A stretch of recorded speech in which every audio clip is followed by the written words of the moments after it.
Bunlar öbür taraftan da çıkıyor. Soğutuyor.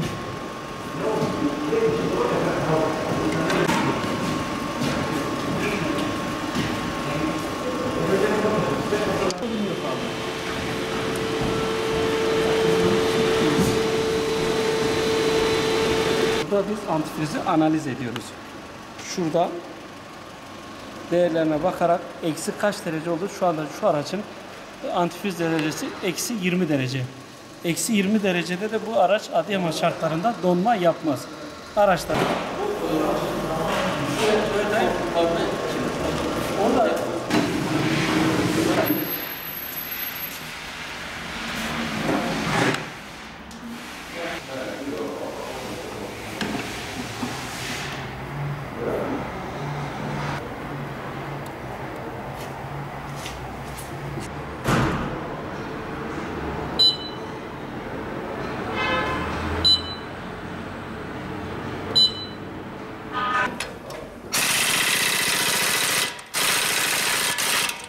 araçlarda nasıl ki doktorlarda dallar varsa LPG, otogaz, ondan sonra bunlar bir arada toplanıyor.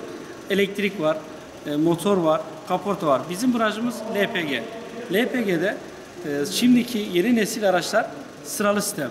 Bunlarda 10.000 kilometrede bir gaz filtrelerinin değişmesi lazım. Enjektörlerin bakımları gerekiyor ki daha ağır masrafların açmaması için.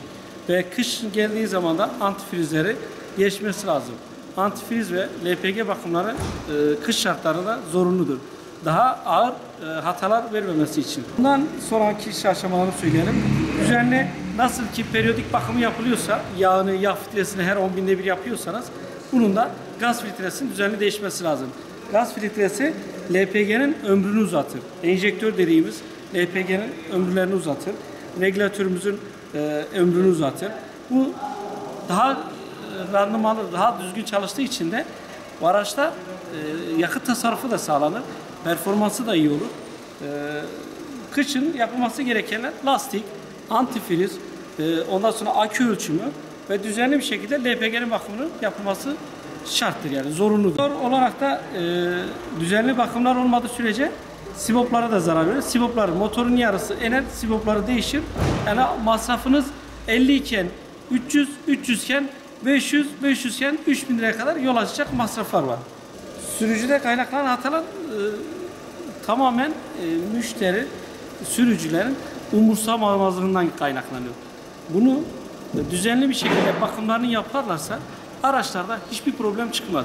Düzenli periyodik bakımlar yapılmadığı zaman sürücüler ve onun üzerine masrafların ağırlaşma yönünden daha büyük sebepler çıkıyor. Araçta nasıl ki periyodik bakımlar varsa, yağ vites değişiyorsa, kışında antifriz ve cam suyu, akünün zorunlu bir şekilde kontrol edilmesi gerekiyor. Şarttır bunlar. Yani kışın aracın özellikle antifrizine dikkat etmeniz gerekiyor ve ölçümleri yapılması gerekiyor.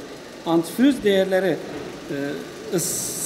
soğukluk değerlerinin altına düşüyorsa, eksi Adıyaman şartlarında eksi 5 onu görüyor.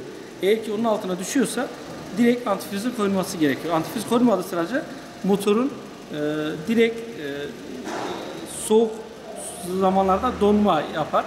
Radyatörde, hortumlarda. Bu da aracın motorunu direktmen krepej dediğimiz motoru gider abi. Araçlarımızı yani zamanında bakımına getirmeliyiz. Bakımlarını zamanında düzgün bir şekilde yapmamız lazım.